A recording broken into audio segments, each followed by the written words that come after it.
Oi? Vamos lá então? Vamos tocar um pouquinho mais de isomeria? Isomeria espacial, né? Estéreo, 3D. Só que hoje, isomeria espacial óptica. Óptica com P, de opto, de visão. Ouvido. Tá? Então, óptica, visão. Então, antes de falar da isomeria, vamos falar de luz.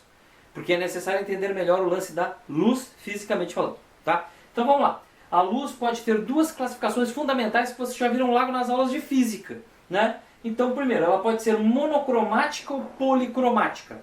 O que é monocromática? É aquela que se propaga numa só frequência, né? Policromática em várias frequências diferentes. Então, por exemplo, a luz do Sol é policromática. Parece luz branca do Sol, mas ela é composta por várias outras. Quando vocês passam a luz do Sol num prisma, por exemplo, gotículas de água, tá? Você tem um arco-íris. Certo? O que é o arco-íris? É o efeito de difração. Vocês separam as várias frequências que compõem a luz visível lá e enxergam o colorido do arco-íris. A mistura de todas elas vai dar essa luz branca normal aí do Sol, né? Tudo junto misturado, policromático. Então, monocromático uma frequência só, policromática várias, certo?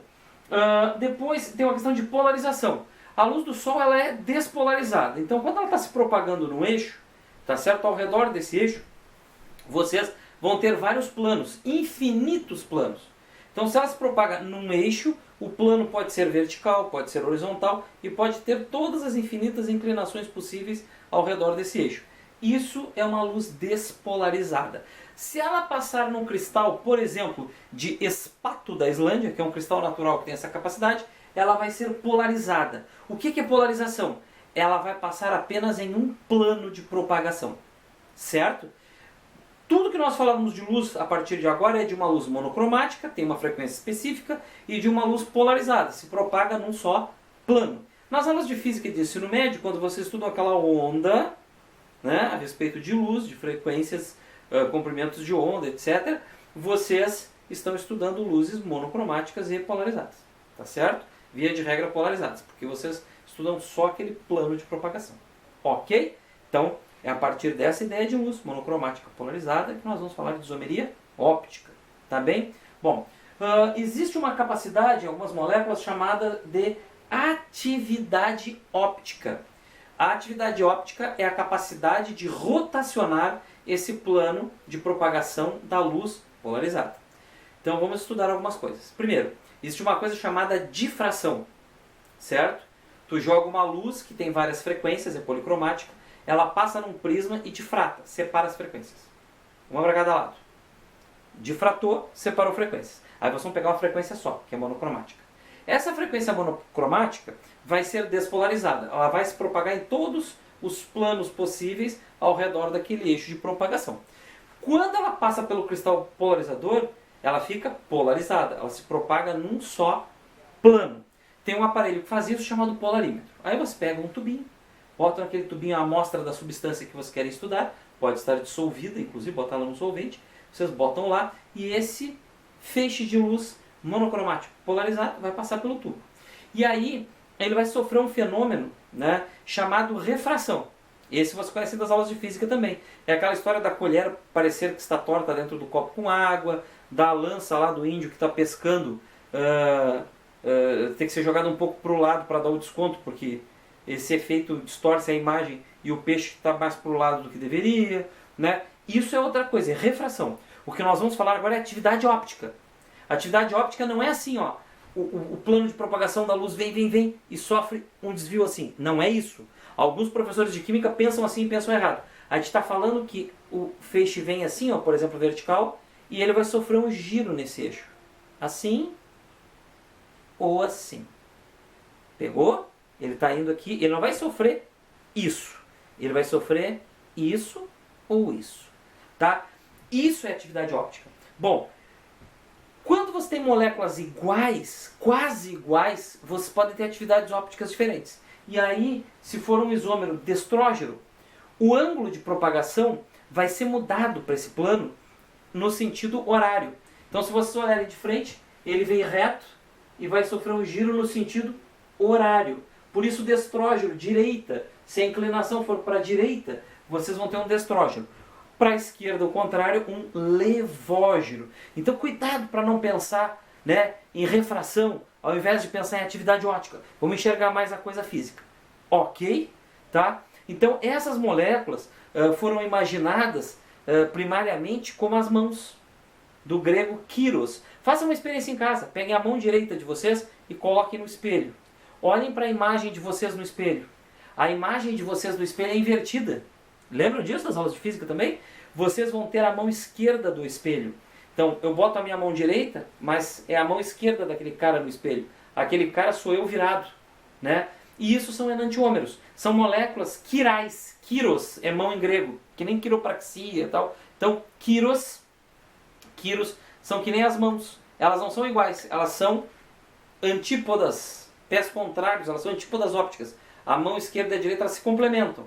Elas são muito parecidas, mas não são iguais, são inversas uma à outra. Imaginem moléculas assim.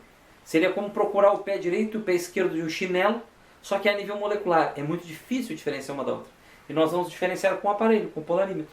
Tá? Quando nós passamos a luz polarizada, dependendo de como e para onde for o desvio, nós sabemos se é um levógiro ou um destrógeno daquela substância.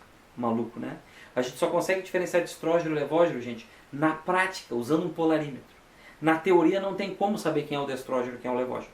Mas a gente pode saber se aquela molécula apresenta isomeria ótica, podendo ser ou destrógeno ou levógeno. O que a gente vai procurar então na molécula para saber se ela tem atividade óptica? Nós vamos procurar pontos de assimetria. Ou seja, essa molécula tem que ser assimétrica. Imagina que nós tivéssemos a capacidade de enxergar em 3D muito rápido e identificar isso numa molécula de qualquer tamanho. Maluco, né? É muito difícil alguém ter essa visualização das coisas. Mas nós podemos criar algumas regras simples que nos ajudam a detectar isso aí. Então, por exemplo, vocês podem ter um carbono assimétrico ou carbono quiral. O que é o carbono assimétrico? É um carbono sp3, só faz ligações simples. E ligado neles, nos carbonos assimétricos, você tem que ter 4 coisas diferentes. Se tiver um hidrogênio aqui, já morreu. Se tiver um metil aqui, já morreu. Tem que ser 4 coisas diferentes entre si. Isso também vale para o grupo propadien. Se vocês acharem o grupo propadien, ele substitui um ponto de assimetria. Tá? Também tendo 4 coisas diferentes ligadas nele. Certo? Quando eu falo coisas, pode ser um átomo, pode ser um grupo, tá? Coisas diferentes. Certo? Bom, dependendo do número de carbonos ou de pontos de assimetria que vocês tiverem lá na molécula, vocês podem calcular quantos isômeros ópticos vocês vão ter por análise combinatória. Daí vem esse pequeno cálculo. Ó. Isômeros ópticos ativos igual a 2 na N. Isso vem da matemática. Você tem destrógeno e levógeno. 2 possibilidades. 2, certo? E na N é o exponencial dependendo do número. Então, esse N é o número de carbonos assimétricos. Então, por exemplo, se uma molécula tem 2 carbonos assimétricos, ela vai ter 2 na N, 2 ao quadrado, né? O N vai ser 2, 2 ao quadrado dá 4. Serão 4 isômeros ópticos ativos. Vai ter o destrógeno, o levógeno, o destrógeno e o levógeno. Análise combinatória mesmo, tá? Da matemática, todos com todos. E vocês vão ter os inativos. Né, que vão ser metade desse valor. Alguns professores ensinam como 2 na N divididos por 2 e outros como 2 na N menos 1, que é a mesma coisa. Né? Tá? Então, que é a metade do de cima. Então, se aqui tem 4 isômeros ópticos ativos, metade vai dar 2 inativos.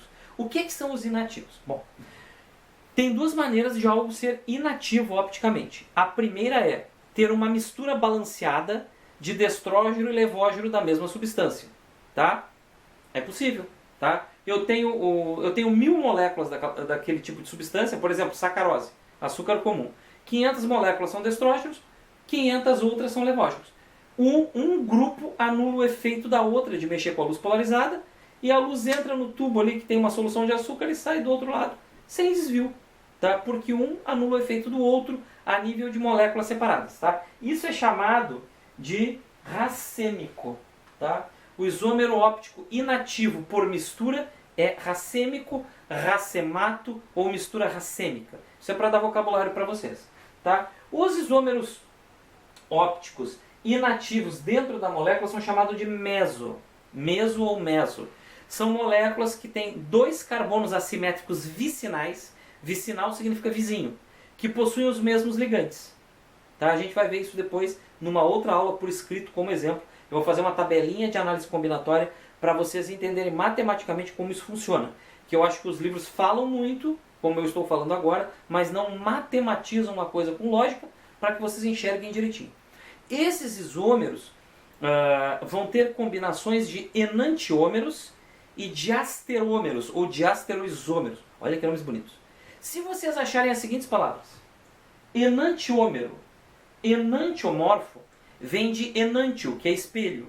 Então, enantiômero, isômero do espelho, isômero óptico. Enantiomorfos, aqueles que crescem, que aparecem, que existem no espelho. Tá? Então, antípodas ópticas, pés contrários ópticos. Isso aí são 3 sinônimos para isômeros ópticos.